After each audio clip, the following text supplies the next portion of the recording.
Good afternoon. So today we have a very exciting session organized by Monster India on breaking the stereotypes around audit and tax practice.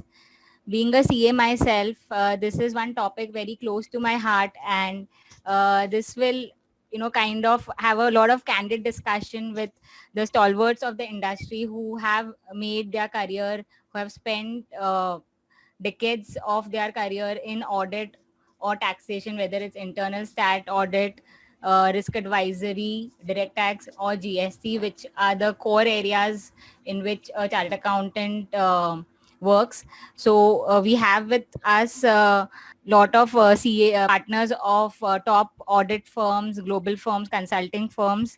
I'll just like to introduce each one of them.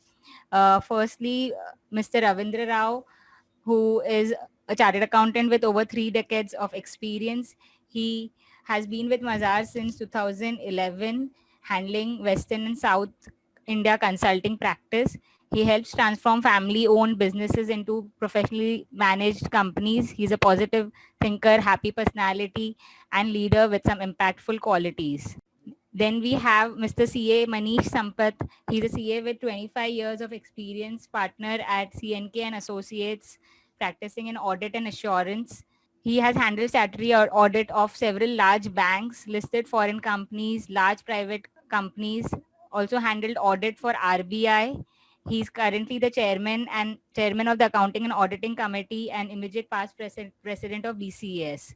He has also been a faculty at HR College. Next, we have Mr. CA Sunil Gabawala sir, who is again a stalwart in GST. He has more than 2 decades of experience, founder of SB Gabawala and Company, ranked as one of the top 10 GST consultants by the Inside Success magazine. He started his career in the domain of sales tax lawyer, but diversified later into service tax practice, and now we all know it's GST. He has been actively involved in the policy formulation process of GST. His YouTube channel has garnered more than 60,000 views. He mentors pan-India community of indirect tax professionals. He was president of VCS and chairman of Indirect Tax Committee. So here we have all the people from different areas, audit and taxation, who will answer some of the questions with which a lot of young CAs keep asking, but they don't have anybody to answer them, and they generally just go by the demonstration effect, what others will say or what their friends will say. So that's where I just wanted to have their views as to what was their journey in this entire decades of experience, coming from very rich academic background, all of them. So I'll just throw some questions to one of y'all, and then others can add whatever inputs you have on those questions. So starting with the first one, one of the myth or stereotype which anybody after, so in CA curriculum everyone does the 3 years of articleship, and post that they have some lot of them, like I was say one of the rare persons who wanted to get into consulting as against industry, but typically people there is a more inclination towards industry. So they say that audit is a very monotonous job, and there is not much learning in audit practice, which I don't really think, because auditors are feared by all the companies, and auditors make sure that the company takes care of their financials in the right manner. So on this question, I would like the views of Mr. Manish, who practice in audit. What do you want to say on this? Thank you. Before I go and answer your question, first and foremost thing, a big thank you to Monster and to you to have invited us on this lovely Saturday afternoon to spend some time with youngsters. We ourselves will feel young today after interacting with the youngsters. But straightway answering the question that you asked, that it appears to be monotonous, which I clearly say no, definitely it's not monotonous. It's the way how you look at it, because even today, after so many years of my experience, every audit teaches me something new. There are different challenges because every client specific has got, every client has got a specific type of a typical issue which they come across. So if you have a tick in the box approach for an audit, yes, definitely you will not find it interesting. But if you look at it, because every industry, there are a lot of changes that are happening. Industry is dynamic. Monotonous comes when there are no changes. But if you go to see in the past 2 to 3 years, the accounting standard and the auditing gambit and the Companies Act have got more changes than the Income Tax Act. First, every year the budget used to have those, changes, and we used to study the changes in the budget provision. Then came the GST because there, but now if you go to see, atmosphere is such in the audit profession that it changes, the changes, and keeping up to the speed with these changes are becoming dynamic and more interesting. So therefore, definitely it is not monotonous. It is enriching experience, and it's an ever learning experience, I would say. That's completely, I also agree. So Ravindra sir, you are on the internal audit or risk advisory consulting side of the thing, and you must have changed or looked at different aspects, different kinds of audit in your career. So if you could just talk about what is your take on this question. So the audit profession has really evolved over the years. Probably what you're saying may have been true, say about 30 years ago or 40 years ago when we just had accounting standards. But today with the diversity that we have, be it India's, be it IFRS, be it international accounting standards, and so many guidelines being issued by the regulators and by the Institute of Chartered Accountants, I think there is always a scope to learn, to add to what you already know. And that's what distinguishes and makes this profession not only so honorable, but also so knowledgeable. That so many people come to you, consult you for the knowledge that you have and that you've gained over the years. So that's the reason why the Institute has the continuing professional education, by which we enhance our skills, our knowledge by, either giving to others in the fraternity or receiving from those in the fraternity. Now, for example, just a quick example which comes to mind, simply because Sunil and Manish are on here with me. Now, look at these two wonderful gentlemen.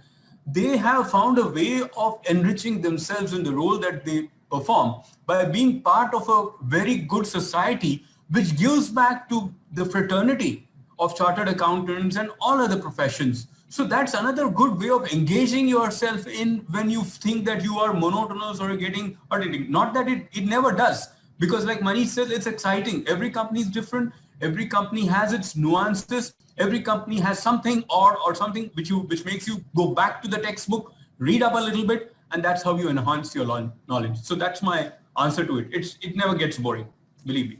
And just to add to what Mr. Rao said, when we are doing an audit or statutory audit, we have to look at all the laws. It's not only that audit that you are looking at. You're also seeing if the company is complying with the indirect tax laws, the FEMA regulations, the tax part of it, etc., etc. Because being a statutory auditor, you need to see whether all the laws have been complied with or not. True. So the next question I'll ask Gabawala sir, that because of lot of deadlines, CAs are, all the time there is a deadline, monthly deadline, quarterly deadline, half yearly and yearly deadline.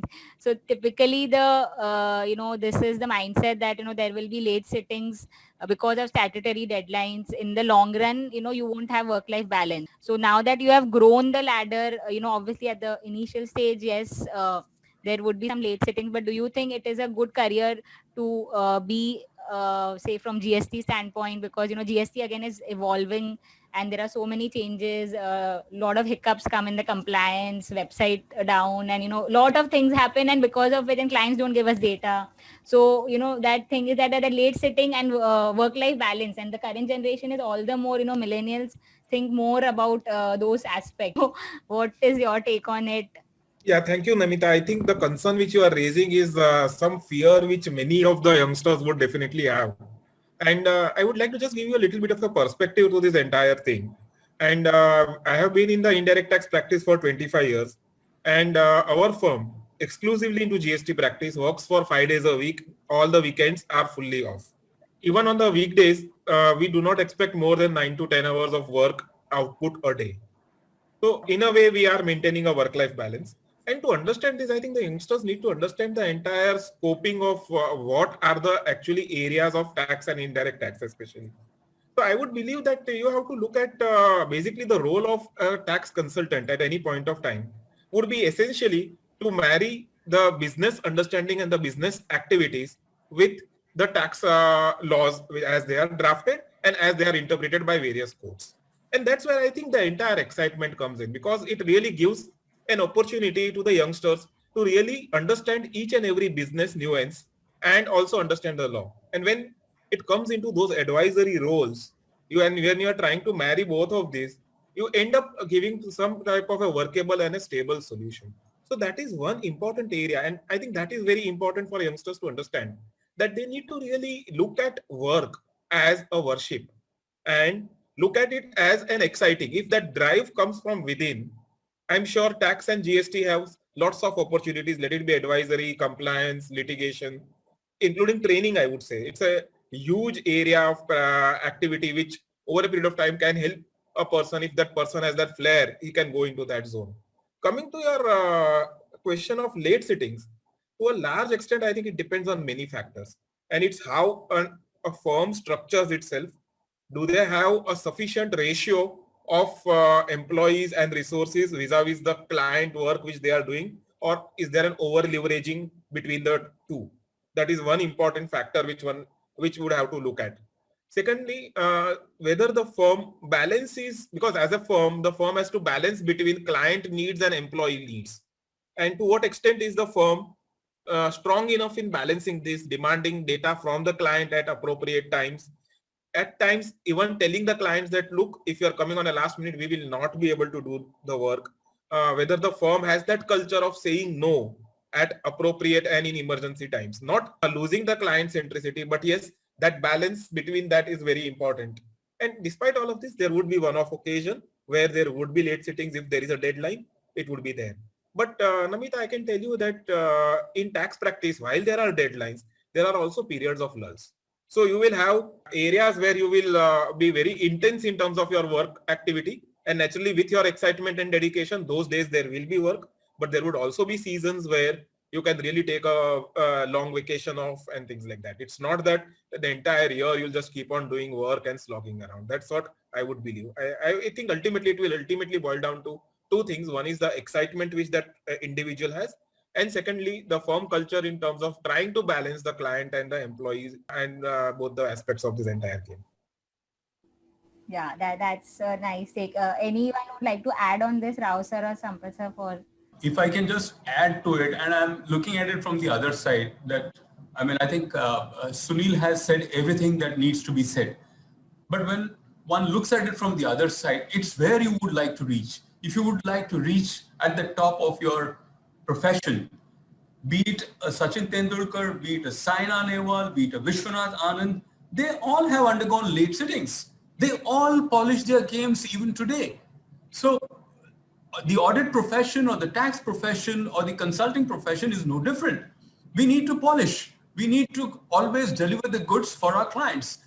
And as far as the sportsmen that I just named as an example are concerned, they deliver it to not only to themselves, but also to the population, to the Indian nationals or to the Indian nation. So it goes hand in hand. And in every profession, there will be late sittings. You need to do the hard work, which is where will mark where you reach in your profession. So that's what I wanted to add. right. So I completely agree. Like, have been from recruitment background, I keep counseling the candidates that that's a myth or that's a stereotype that you just have to sit late in CA firm or a big four. In industry also, I have several examples who are worse off sometimes. So there is no standard rule. It is a case to case thing which they should take based on the company, based on their team, and not just generalize across the industry, across the sector. Because there are year end happens even in industry when they have to close their book, they also would sit all night. So yeah, that should be borne in mind without, and not just close their mind to one full sector altogether. Next question is that on the salary front. So a lot of CAs feel that audit or taxation are a bit low paid or don't have that much potential. So I would like to know, in the long run, like they say, everything evens out. It is just maybe a start is different. But if you reach, at the peak of your career, it does not matter which field you are in, and if you excel in that, you will make money. So what's your take? Because salary is something which we keep on juggling a lot of candidates, and how much of weightage they should give on a candidate side. You also have, you have seen those days when you all were youngsters. So how would you were seeing that back then, whether 30 years back, 25 years back also, there was a lot. Did you see that there was a disparity in salary in these domains as against say industry? Or and if yes, then how would you convince yourself to take up a little lesser paying job at the start of your career? Yeah. No, as you rightly said, even I feel that yes, just now at the entry point, there could be certain, price or salary differentials, but or moving forward or over a period of years, it equals out. And also initial years, definitely, I mean, every chartered accountant should not look at the monetary aspect. They should look at the learning aspect, what knowledge, what experience, what skills that they are building. I think so. So yes, initially it could be a little bit of a differential, but moving forward, as you grow in your professional career, you will slowly move out of execution and you will get into the managerial part of it, and that is where your innovation, your entrepreneurship will come into being. Start growing up, the most the fun part of which I say in profession today is that people respect you. As it was said, when you go into practice, you become a when you are consulting or in tax or in audit, many a times the respect that you earn from your client is such that you become like a family advisor to them. I know of so many cases wherein an auditor or a chartered accountant or maybe a consultant becomes a mediator, becomes an executor in a will. So it all ultimately depends on what excites you. We all know the Salman Khan movie Kick. I mean, it all depends on what gives you a kick. So therefore, also here, every time people come and ask me this, I just reply that what would you like to be? Would you like to be a small insignificant fish in an ocean, or you want to be a significant big fish in a pond or a lake? So therefore, yes, you have to find your equilibrium. You have to see what you enjoy, but over the moving over the years, it definitely will equalize. And I believe that once you are a chartered accountant, there is something in you. So you have that self-belief, you have that self-confidence that yes, you are chartered accountant. You are only 3 lakh in the full population of India that you are a chartered accountant. So there is definitely something in you. You will make money today or later on, you will make money. But the problem is how much, what is the quantum of money that you require? Maybe industry will offer you an X amount or whatever. And at the practice level or in these traditional areas of practice, say today, if afternoon 2 o'clock, 2 to 3, Sunil, myself and Mr. Rao wants to get into this particular, panel discussion, we are free. We don't have to ask anyone. But tomorrow, if you are in industry, if your boss tells you कि सब खाना पीना छोड़ दो, एक call पे आ जाओ, would you be getting that liberty? So definitely, you have to give some premium to this, liberty that you have, the freedom that you have to do. Today, if I want to take a leave, or in the middle of the week also, if I want to take a family break on my wife's birthday on a Valentine's Day, I want to take her. There's nothing stopping me. But in a job, will you be able to do that?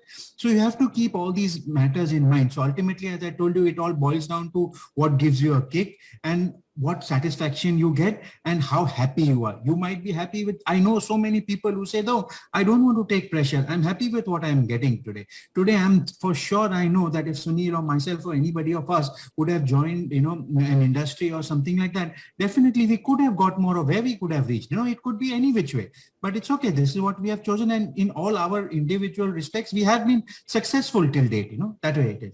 So just my advice over here is just don't look at the short-term gains, look at the long-term view on this. Thanks, Rao. What is your take on this? And like consulting, yours is not you are not into statutory audit or tax, also not direct tax, not GST. So you are in a broader framework of consulting, or if I can call it internal audit. You can correct me if I'm wrong. So tell me, how does this see a lot of demand from across firms on this consulting side? So how is that different from other audits and how can a student or a candidate think for good career in this sector? Yeah, so the difference in salaries between profession and industry has always been there. Even 30, 35 years ago, I think when all of us started the career, it was there. I suppose globalization did improve a little bit in that respect. But at the end of the day, it's what you love doing. You need to keep that also in mind and not only go after the monetary part, because monetary aspects are definitely important, but they would even out in the long run as you invest your time, your resources in what you love doing. So what you love doing, what gives you a kick, what you look forward to go back on a Monday morning is something that you need to take into account when you decide whether it has to be profession or the industry. I mean, let's face it, you look at it as an investment. The same way a firm sometimes accepts a low fee assignment, looking at the longer investment, what will happen when they service an assignment well, then they get into the good books of the client speaks about this firm to others, and that's how you reap the investment that you're made in accepting the slightly lower fee than the others. So I think at the end of the day, it's what you love, because the pace at both places is different.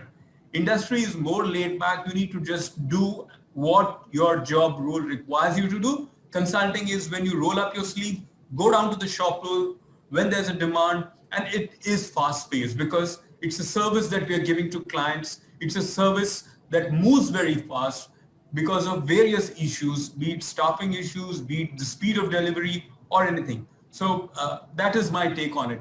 It's what you love doing is where you have to focus. At the end of in the long run, it will just even out. Yeah, absolutely. I agree. And, from my, I'm much less experienced, but whatever I see the salary levels, again, that is just a, stereotype that you earn less in consulting. There are examples, there are a lot of corporates who are paying lower than CA firms, but because everything is not in the open market, you just have this. There are a lot of, say, a bank which may be paying on par, but you will not even apply for a consulting assuming XYZ.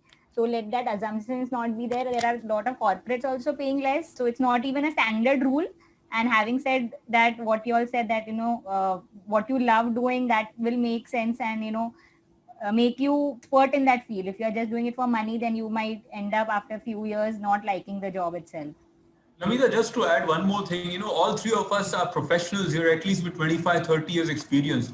And I don't think it's true for for all of us, and most definitely not for me, that I have not been offered jobs in the industry. I have definitely been offered jobs in the industry, but I chose to stick with the profession, and that too with the profession with just two firms.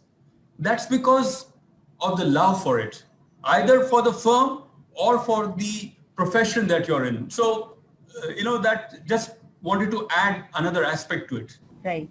So, Gabawala sir, now on the tax bit, lot of people also run away, as you say, we discussed already that, it is very dynamic and it is also sometimes very risky because you are, handling a direct cost to the company. If, anything goes wrong in the return filing, there are a lot of statutory penalties are involved, and, so jo bolte hai bahut jik hai, and, all that thing happens because there is a direct cost involved, lot of interpretation to be done, lot of reading. So what do you think a person should look at in taxation, direct or indirect?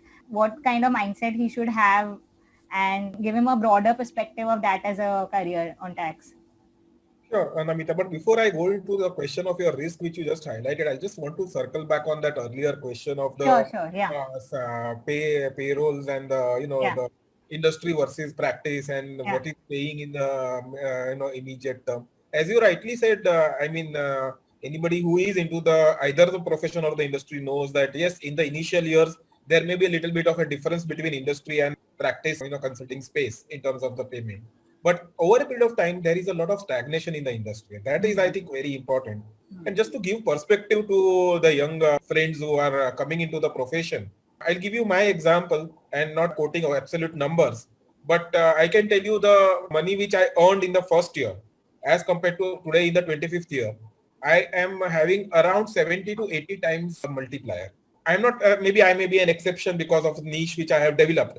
But even when I look at the partners who have reached 8 to 9 years of post-qualification experience in my firm, they have also multiplied their take home by around 9 to 10 times. I doubt whether industry provides this type of a growth over a midterm to a long-term period. You might start with a little bit of 50,000 or a 1 lakh rupee differential annually in a CTC, but that more than evens out. And as Ravindra and Manish, both of them highlighted, the learning opportunities, the fact that you have so much of diverse work profile which you will be handling as compared to if you are just in a particular, let's say, bank or a financial institution, you'll be just knowing finance. You will not know what manufacturing is all about. You will not know what distribution is all about. So there's always that, balance which one has to create. And I always believe that, the market dynamics and the law of economics would take care to make sure that really cannot be a fundamental difference between a pay packet. And if any employee believes that he's starkly underpaid, I think that's perhaps again a larger myth which one would have. So I think that's very important to bear in mind. And just connecting this with the risk aspect which you just highlighted, I would believe that especially tax and GST is fairly less risky. Risk is there everywhere in the world. Even if you look at our current web series, they've talked about risk hai to ishq hai. So risk is going to be there everywhere in the world. But people read newspaper reports that a chartered accountant got caught in a fraud or things like that. The point is, if we are ethical, if we are within the framework of the general law, there is no risk. But if we want to have a shortcut, we want to overnight earn money by raising fake invoices, by giving fake registrations for clients, I think that is something which naturally is that person's own inclination to go in a zone which is the area of evasion.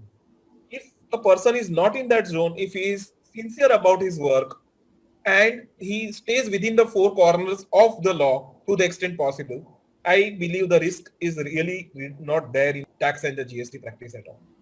So that was, I would believe, is an important aspect which people need to understand. Right. Nicely put and a new perspective. So on the risk aspect, anyone would like to add how do you perceive your area as a risk aspect on exactly the one is on the fraud side, but also on the other side where, there is an inherent risk in audit. Like we learned that there is an inherent risk, there cannot be 100% checking.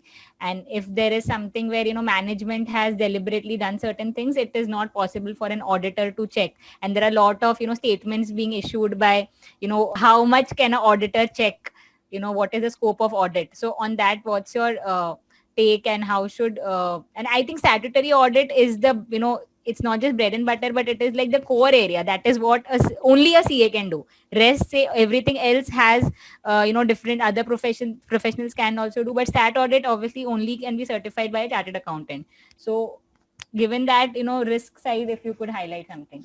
Yeah, Namita, I think so, rightly put. Sunil definitely said that, tax practice is less riskier because if anything wrong happens or anything goes wrong, your client will suffer. But in an audit, if anything goes wrong, I will suffer. So therefore, it's much definitely more riskier.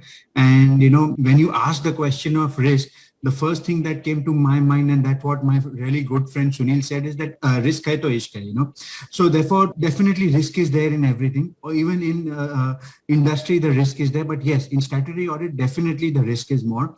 And unfortunately, in India, or currently the situation is there that the risk that the statutory auditor takes, the remuneration is not as commensurate. That is one thing is there.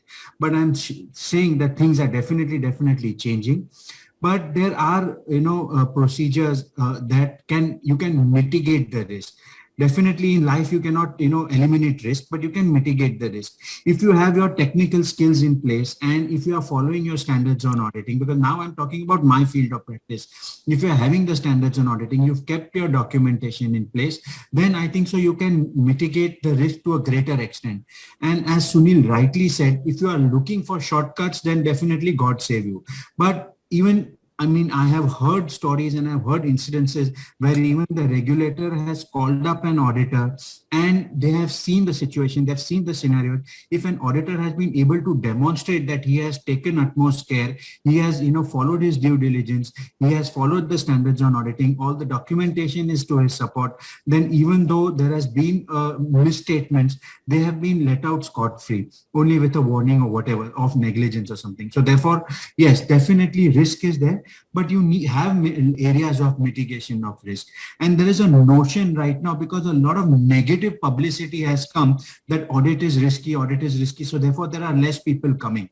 So I would just like to share with you, today we have about 3 lakh of, members in the institute, out of which 2/3 are in that fellow membership, about, 1,95,98,000 are fellow members that are more than 5 years into practice, and more than 2/3 are in associate members. So about 85-90% of the 1/3 are in practice, and hardly 15% of the 2/3, the new chartered accountants, are in practice. So therefore, I think there is a lot of scope in audit because less people are coming in. And if you are getting into it right now, in the next 5 years, if you are investing your time, if you are sharpening your skills, if you are taking the right experience, I think so moving forward, more than 5 years is going to be yours. Because right now, the monopoly of putting a signature on an audit report is ours. Today, a lawyer cannot say, I'm going to do audit. Yes, he might do in consulting, you have, but here we have a monopoly. You have a lot of competition in other fields, in taxation, because even lawyers are practicing. But in statutory audit, assurance practices, we have a monopoly, and let that be. And that monopoly is going to. True, absolutely. So that gives a very, nice perspective for people to, think from competition standpoint and just look at integrity and excellence. I think if we can have both of them in place, I think the risk factor will be negligible. Right. So moving on to the next question, Mr. Rao, if you could, tell me about, now I wanted to know more about the different kinds of audit apart from statutory audit, if you could throw more light on, the consulting side of it, which is like linked extension or complementing the SAT audit. So how is the risk factor and overall what is the expectations of the management, your statutory auditors from the work which you do? Right. So, of course, within India, statutory audit is the main thing and always on this under the spotlight. But then you also have different other types of audits. We have the concurrent audits, which is undertaken by most financial institutions. And these days, some of the corporates are also like to engage in those kind of work. Then you, of course, have internal audit, which is more into processes, etc., because the statutory audit side of it goes into the transactional part of it and rules-based, whether they have been followed, etc. IBC code has also given you the forensic audit, where the auditor goes back a year, a couple of years to see what has happened in order for the company to have arrived at wherever it has arrived. So on the audit side, probably, and related to our profession is this, of course, there are other things like, you can have a information systems audit and you can have a quality audit. So there are those kinds of audits as well. And each of those are not without its risks. There are risks, but a good auditor will always weigh the risks before taking on a client, have a chat with the client if necessary, and then take a justified and valued decision whether to go ahead or not. And then it's always about a vision. Where do you see the world going? Where do you see the risk going? Even crossing a road has its own risk. Bungee jumping has its own risk. But then you weigh the risks and then you take an informed decision. You don't go to any tourist spot and go into a bungee jumping. You make sure that there is a history of having done that. There are people who have gone there. You look in the media, look out for reports which has any negative bearing on that particular occasion, and then you make a decision. So coming to other parts of consulting, consulting profession is wide open today. You have forensic audits, you have investigations, you have digital forensics, which plays a large role. So it comes in various heights. And a few years ago, there was also advising professionally managed companies or owner managed businesses as they wanted to professionalize. But what has happened is since the last 15 to 10 years, the second generations, the third generations have got themselves into roles of family owned businesses or courses with Management Institute, which talk about family-owned business, etc. So there is a lot of learning which has come in the second generation, third generation as well. So that's also another aspect that needs to be considered. ESG is another area of opportunity for chartered accountants. And today it is the most sustainable of corporates which are really in the limelight, be it investors, be it stakeholders, be it people who would like to work with them. So ESG consulting is another area where chartered accountants can be really focused. And the reason why chartered accountants, I'm sure, are good at all of these is because of the logic that they bring to the whole thing. I'm not sure today, but when I underwent my articleship, during those days, there used to be a paper on logic, and that helped me and continues to help me tremendously even today. There used to be a course on Lotus by the Institute of Chartered Accountants, and there I came to realize the significance of logic that can be applied to Lotus. Incidentally, Lotus is what we used to have before Excel. There must be a lot of people who wouldn't be aware of what it is. So that's my reply to you, Namita. Yeah, that's nice information, about the other areas related to audit. Good to know about it. Moving on, what I wanted to know, so do you if you get to hear something like it's not glamorous, like that glamour factor is generally there in IB, finance or credit. So from that glamour standpoint, in your career, being, all of you all also have strong academics, and also were you faced with that thing, or has it changed over the years? So have you seen that, that glamour factor was there in the past, but now it has reduced, or how have you maybe taken that question from your peers in terms of, you being in practice, if because people go by that demonstration effect. My friend is, in this profession, so I should be in that profession. So how have you dealt with that kind of questions, Mr. Gabawala? Namita, I'll just highlight that when you look at glamour, it's all subjective. I'll give you a very simplistic example that today there is somebody who would like gold, somebody would like silver, somebody would like diamonds, and somebody would like platinum. That doesn't mean that, one of them is more glamorous than the other. That's not the right way to look at the entire aspect at all. What I believe is when you look at tax, GST, audit, these are areas where, because you are in an independent area of your own, you will be interacting with many, many people. And as Manish highlighted, as a CA curriculum, the fact that we have a very small percentage of people passing, and over this long period, we've just reached a number of 3 lakhs in a country of 130 crore population. That itself gives the glamour. And the more and more you meet people, and if your conduct is with a proper ethical conduct, and if you continue learning and you develop your academic skill sets and stay relevant, there's a lot of glamour. There's a lot of people, like if you look at Manish, during his term, he did so many events, and I'm sure he must have touched at least 20,000 people during his year of presidentship at BCAS. My YouTube channel itself contains so much of following. From where does all that come? Isn't that glamour? Or is it just a title in a large MNC which gives you the glamour? That's something which everyone will have to. Definitely. Namita, in fact, I was going to anybody who questions now. Namita, I was going to tell you that only, that leave aside me, but you think the other panelists are less glamorous? I mean, that's what I was going to ask you. Just glamour, the glamour does not mean that you're appearing on page 3. Now that Bombay Times also does not come with the newspaper, because the papers, the Times of India has become so thin, So therefore glamour can, as Sunil has rightly said, glamour means what? Today, if I'm doing an audit of a top bank or the, Exactly, right. Federal Bank of, the country, if you're doing, and if you're sitting or having a lunch, if you're meeting the governor of the topmost bank or whatever, I mean, that's glamour. I mean, when you're doing audit of, I know for sure for Sunil, the industrial houses that he advises to, and the CFOs and the MDs that he's meeting, I mean, he's very humble to say that, but definitely, I mean, that's glamour. I would feel, that's glamour, it's that way. It's how you look at it, I think so. So Namita, I'll just share a personal example because I think it's relevant over here, and because there is a young crowd watching this, I can quite relate to your question when you say glamorous.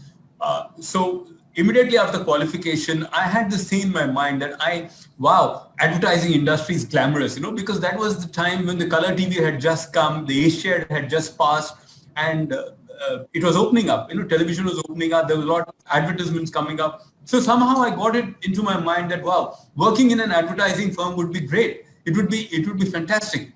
And I don't know, somewhere somebody heard me, probably the universe heard me, and bang, I landed in an advertising company as a finance manager. And believe me, within 6 months, the amount of late sitting I had to do, the amount of work-life balance that I had lost, I made up my mind there and then that enough of the glam world. Let me go back to something more saner, something more realistic. So I quit it within a year or so. So I'm just trying to put it in perspective here that, the grass is not always greener on the other side. So let your young listeners who are tuned into the channel realize that, yes, it is not really so. There is nothing such as glamorous. The fact that you have a YouTube channel with so many people, the fact that you are meeting so many top honchos, top management people itself is a glamorous thing for us. And just to add to what Mr. Rao said, he said that the grass is always greener on the opposite side.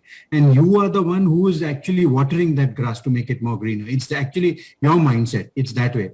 And also to add to this, just because, we are speaking to youngsters, and I know for sure it's a lot of peer pressure that comes on them and glamour and all that. Today, what do you mean glamour? You had one, Munna Bhai movie wherein one of the characters used to have photographs, morph with celebrities. So you have on social media photographs with so many. Is that glamour? Or today, if I am in touch with some MD of an hospital or of a medical company and I want an, admission for my driver's father, and I just call him up and say, okay, please could you help him out?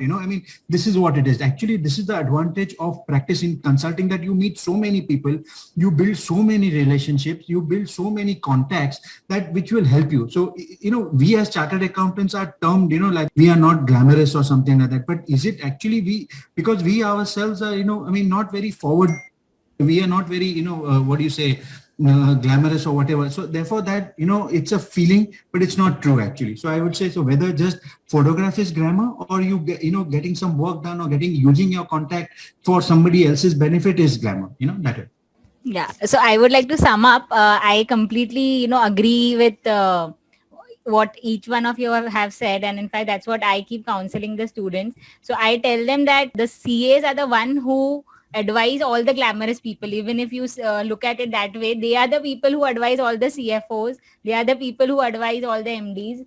They are looked upon by the companies for all the matters. So then there is no way that a CA can be said to be anything less than the MNC's top-notch people also, because ultimately they are being advisor will always have an upper hand, if I can say that. So definitely don't go by just what just by the picture on the Economic Times, because maybe CAs don't come there but so often.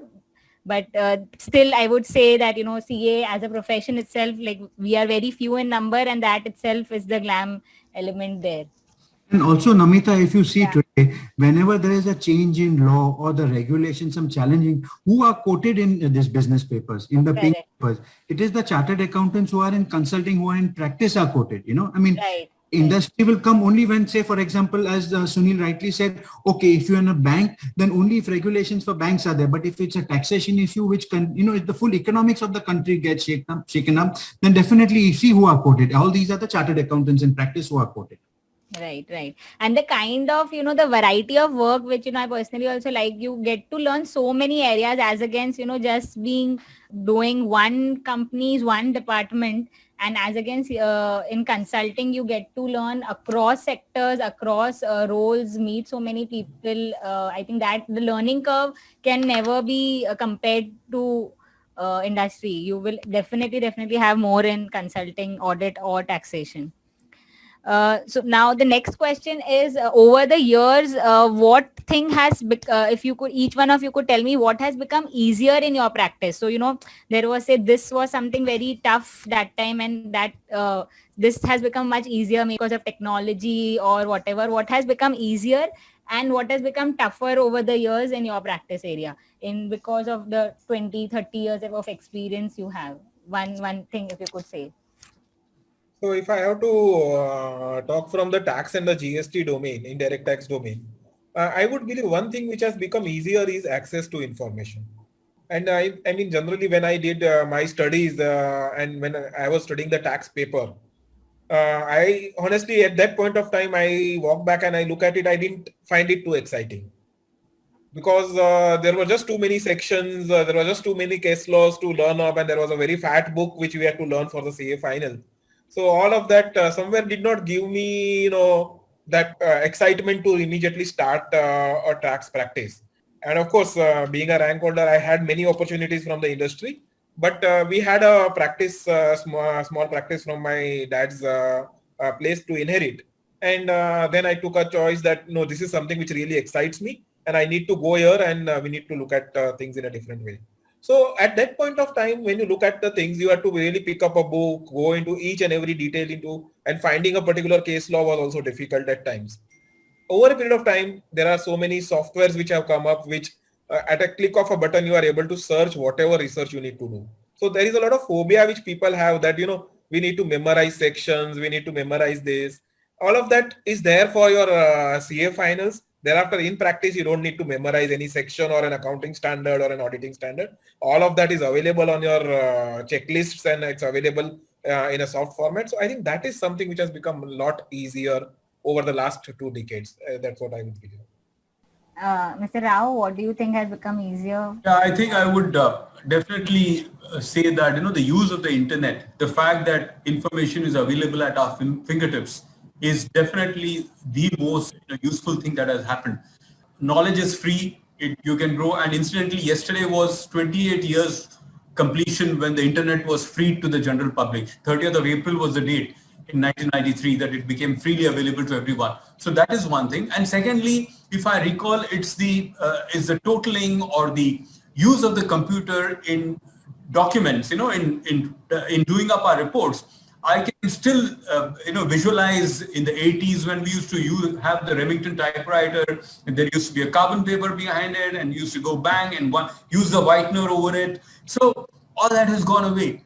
This computer has made our life so sweet, so nice, so long as it doesn't control you and you control the computer. So that is, for me, I think the single most factor that the profession has benefited from.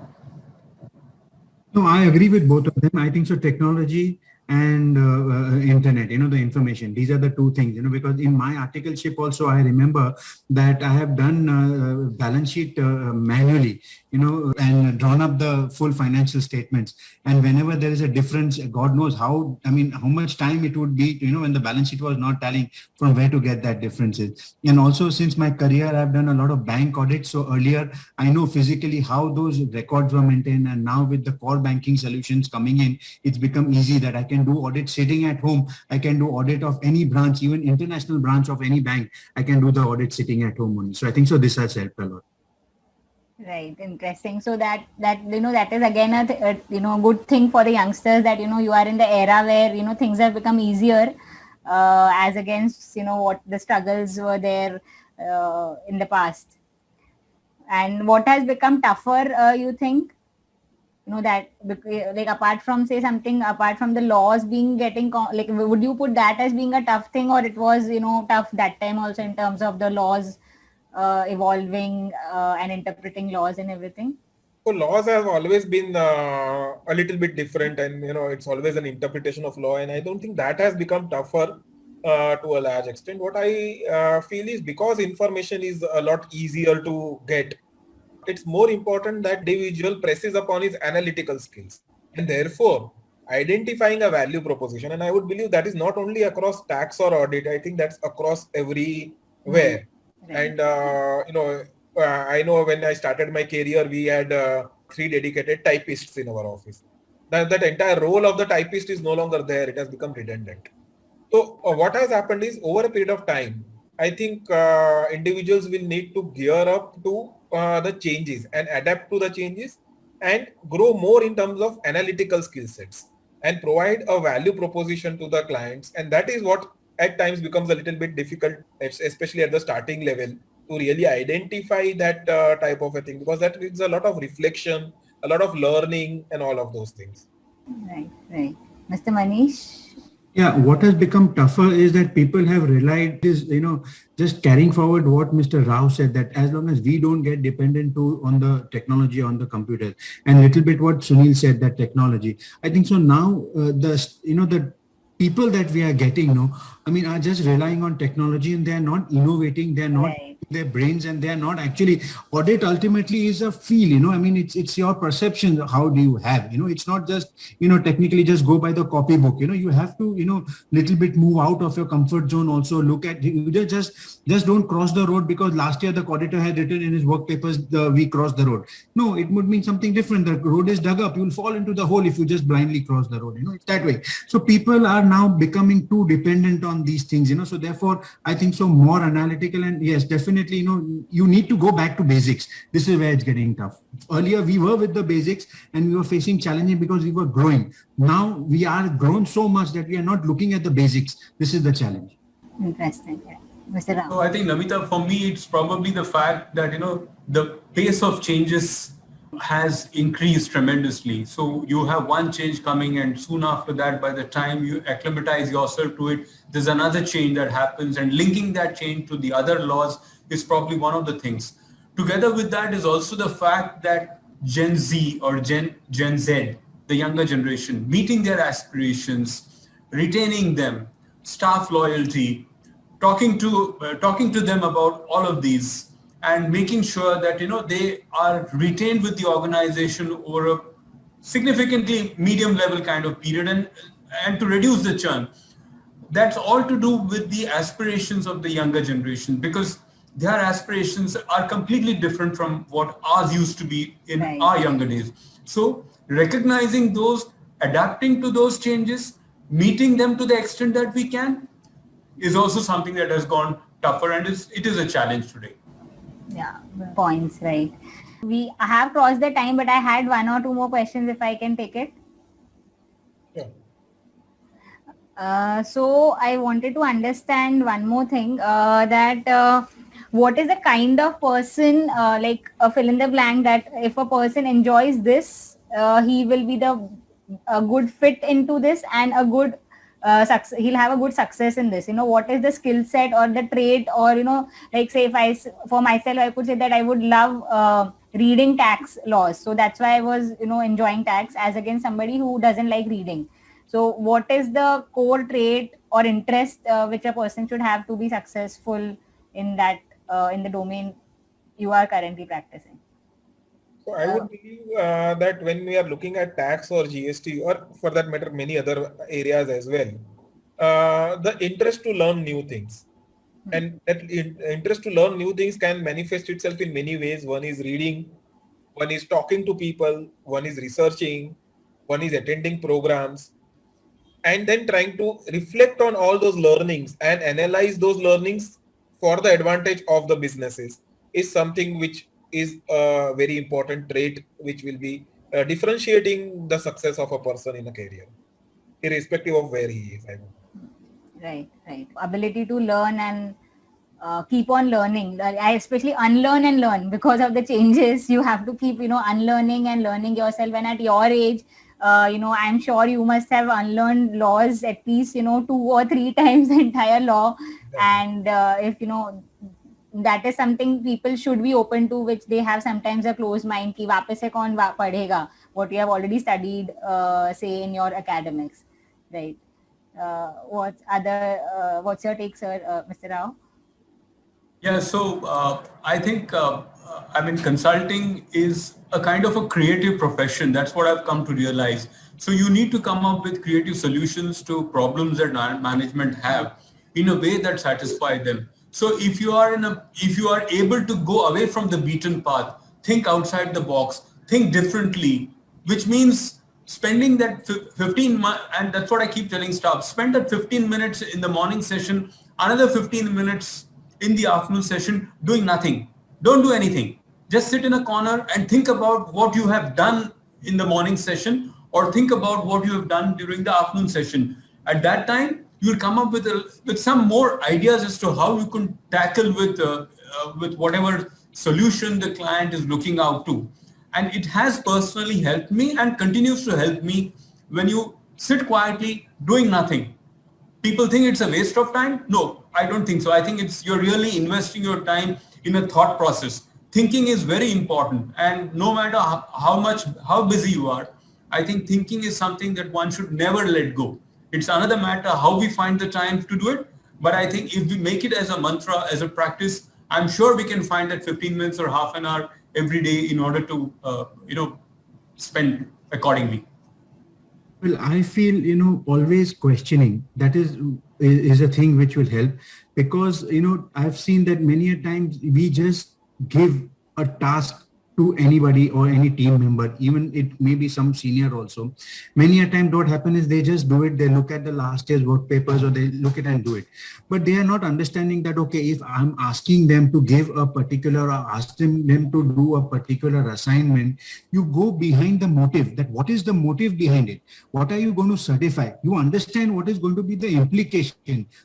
Then you get into execution. So I think so if you spend that time and if you understand what is going to be the ultimate motive, many a times in rush, I just call them up or send a WhatsApp ke bhai ye kar dena. Without understanding, if he does it, his time gets wasted and the efficiencies come down, the productivity come down. So unless and until he thinks that, okay, sir has asked me or I have asked him to do a particular thing, but behind this, this is the output that I want. So therefore, maybe I might not go the conventional way. I may take another route. I may take a shortcut from there, or do whatever it is required. So I think so that is again questioning every time, question how to do it, understand why it is required, and then do it. Correct. So I think loosely we even in our personal lives, the moment we start questioning, the term is say that don't become an auditor. Why are you acting like an auditor? So I think that's how auditors are always meant to question, and that's how you can add value to the client and do your work properly.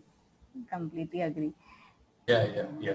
So, and the last question which I would like to ask, and then if you have anything to add.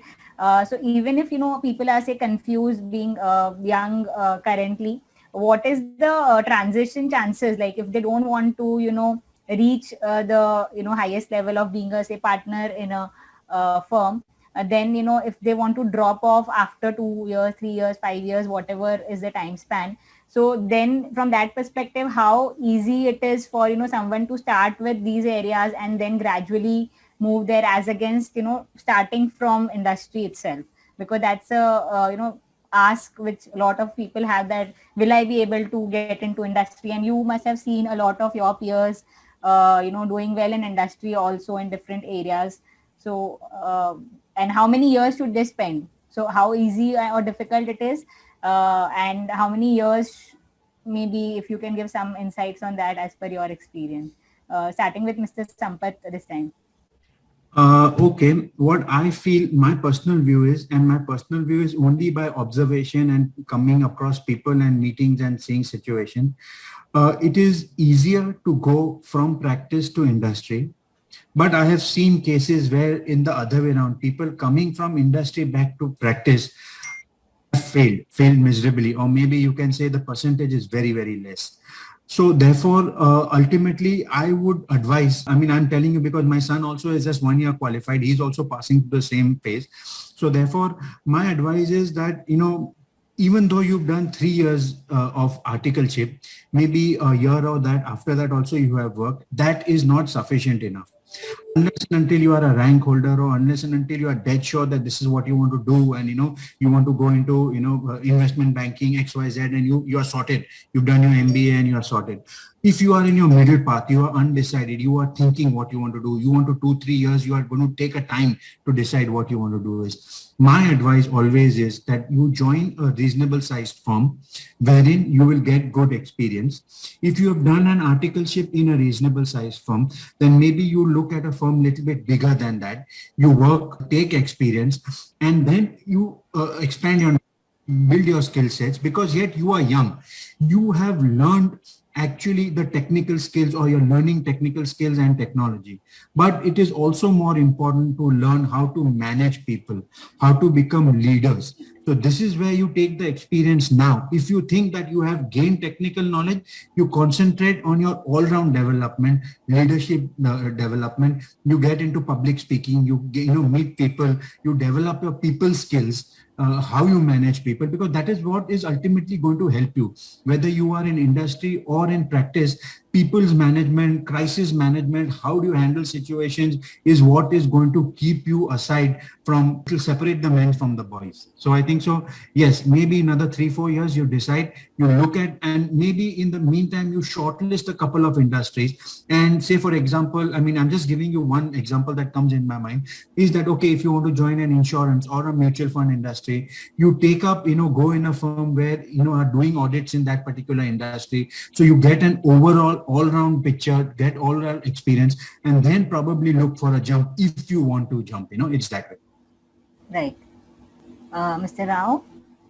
I think I echo what Manish has just said, but I just want to give you 2 additional points. Is that I would say that probably the initial 2 to 4 years post-qualification in a firm of accountants, consultants is something that I would advise one of my own, if it were one of my own firms. So that would be for 2 reasons. One is you equip yourself better professionally in terms of handling the assignments, growing up your skills, your technical knowledge on one side. And second, and more importantly, probably, which is a no-brainer for doctors today, because a doctor, I mean, MBBS is nowhere that people stop at. They go into specializations. So what I'm saying here is that once you're a chartered accountant, invest your time in those 3-4 years in getting yourself equipped in an area of your liking.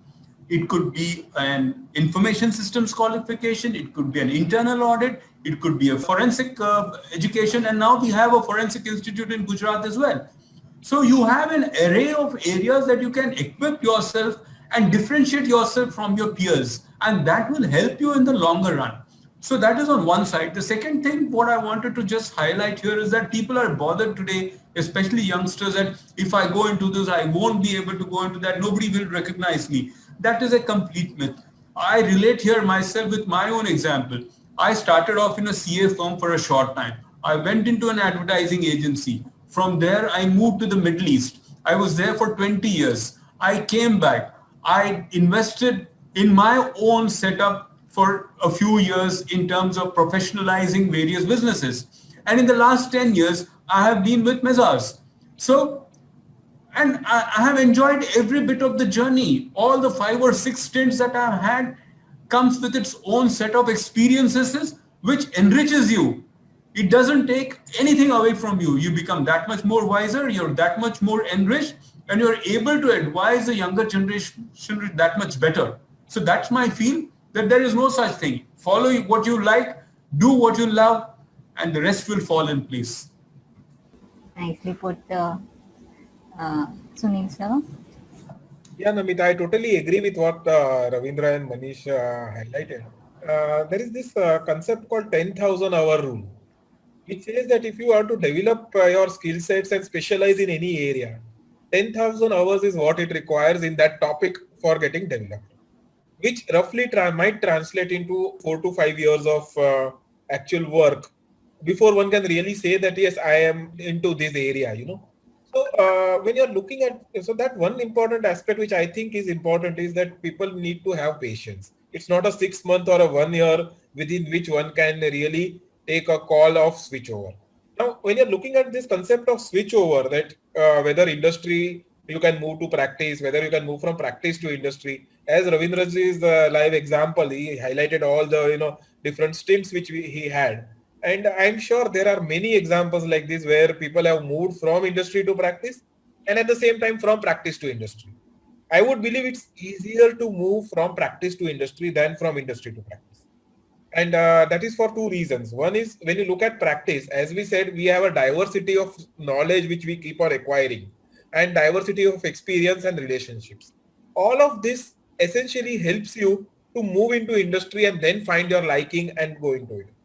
An important thing is, while you are into practice, you need to make sure that you are not only focusing on some areas of technicalities, but also look at the other side and understand the dynamics at the other side. Like Manish rightly said, people management is very important.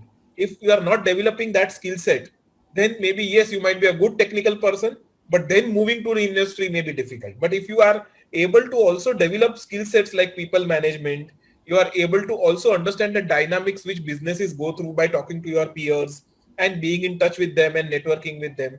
I think it's much easier to move from practice to industry as compared to the other way around.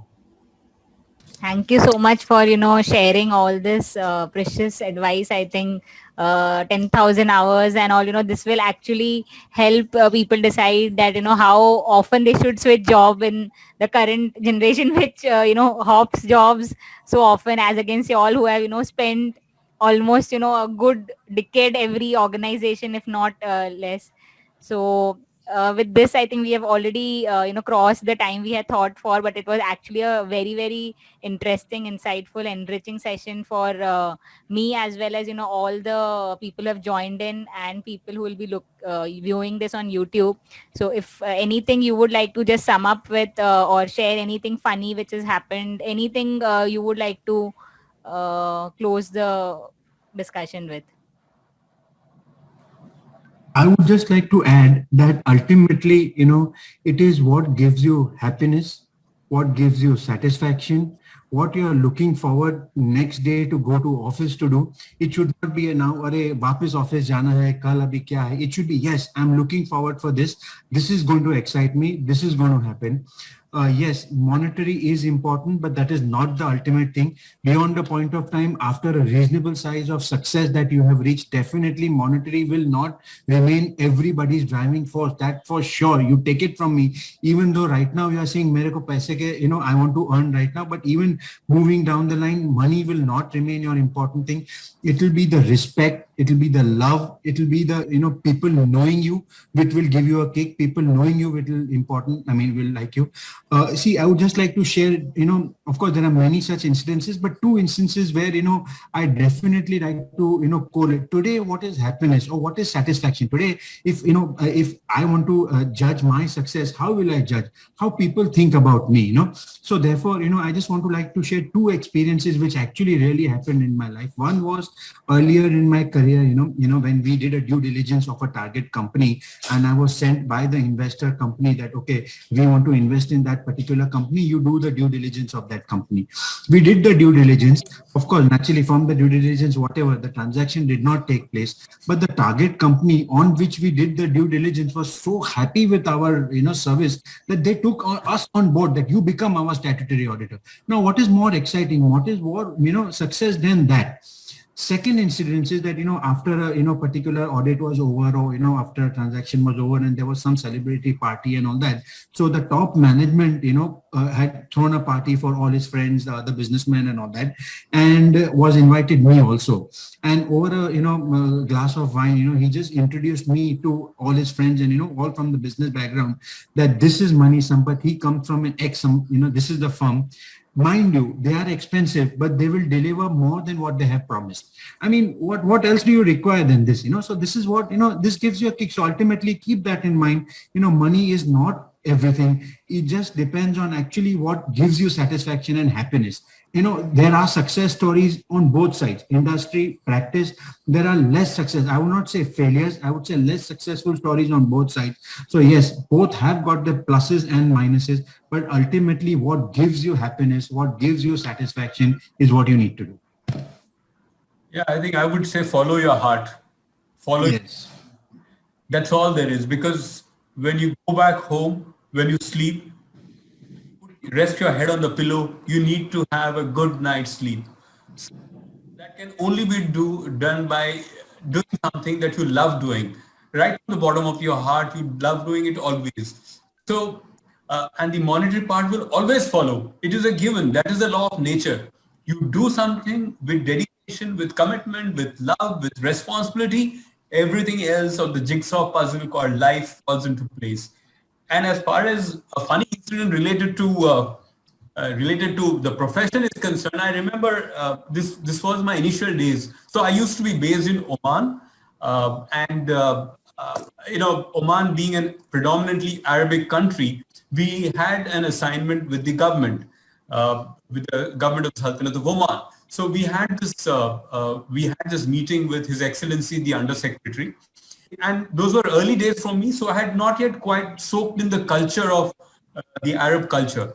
So as soon as we were introduced around and we sat around the table, the attendant of the undersecretary came around with small cups. They serve you coffee, which is called khawa, and it's in these small cups. I don't know whether you can see. It's a cup which is very, very small, and it's a very small portion. So they started serving, and it's black coffee, something that I still today never had a taste for, but because you are there, you need to take it. So I took it, drank it grudgingly, and I kept my glass on the table. The attendant, after serving everybody else, came again and served me another one. So I looked at him and he looked at me. He gave me a smile, and I had no clue, and I had to drink a second cup. And I kept my cup at the table. And then I observed somebody across the table who was being served. He started shaking the cup this way. And when he started shaking the cup, the attendant stopped serving him. He did not serve him. So that's when I realized that if you don't want something, you need to still hold the cup in your hand. And when the guy comes to you, you need to shake it a little bit so that he gets the message that you're done. You don't need any more coffee, or you don't need that drink. So that's when I realized that you may be a chartered accountant, you may be anything and everything, preparing a strategy paper for whosoever, but the culture of a place is equally important, and the faster you get into it, you absorb it, the better it will stand you in the long run. And so also the culture of an organization, the culture of your client, you need to imbibe, you need to embrace it, and you need to be one with it. And that's when the client really sees you as being part of their family, and that will reap results. So that's something that I just wanted to share with you. And also, just to add, many a time these youngsters, I feel that they overthink. Don't overthink. You think reasonable amount of thinking you do, put your, pluses and minuses, take a decision and move forward. It's not, if you think more, you're going to not land up anywhere. So you just go by your gut feeling and move forward. I would agree with what Manish and Ravindraji both said. I think the message is very clear that what is important is to follow your heart and your liking. Having done that, I would also highlight that it's important that having once chosen a field, you have to give it certain amount of time, as I highlighted in my earlier response. And I would believe till that time, that person should keep a confidence in his decision. That is very important. He should be confident that, yes, I've taken a right decision. He has done all his analysis earlier, and this is his liking. He has gone into his liking. There would be peers who would keep on talking a number of things. There would be internet which will provide them a number of information, including a lot of misinformation. And in this background, I think it's important that that person stays confident on his track, because we've seen many people who just keep on rolling, and then there's that saying which says that a rolling stone gathers no moss. So it's very important that there is a confidence in and conviction in what that person is doing, and over a period of time, as both my co-panelists said, I would believe money is definitely a byproduct and it will follow. If the only reason for you to do something is money, you rather not do it. Quite right. That's my last. Play in the Dream 11. Thank you so much, all of you, for giving your sharing your experience and helping the confused youngsters make a right career choice for them, whether it is whichever field it is. The takeaway is that you have to give your best to that field, and then you will be successful.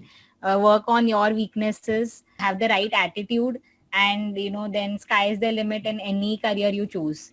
And just hold on to it. All these takeaways will definitely help the youngsters. And on that note, just like to thank all the panelists, Mr. Sunil, Mr. Ravindra, and Mr. Manish, for taking out time on a Saturday afternoon at a very short notice and being part of this. Really honored to have a conversation with you and learn from dignitaries like you. Look forward to connecting with you in future for different aspects. Thank you, Thank you Namita. for It was having our us. pleasure to have you Thanks, as everyone, and stay safe. questions raised by you. Yeah, stay Thank safe, you. everyone. Thank you. Bye. Thank you. Bye. Take care. Bye, You Sunil. too. Bye-bye.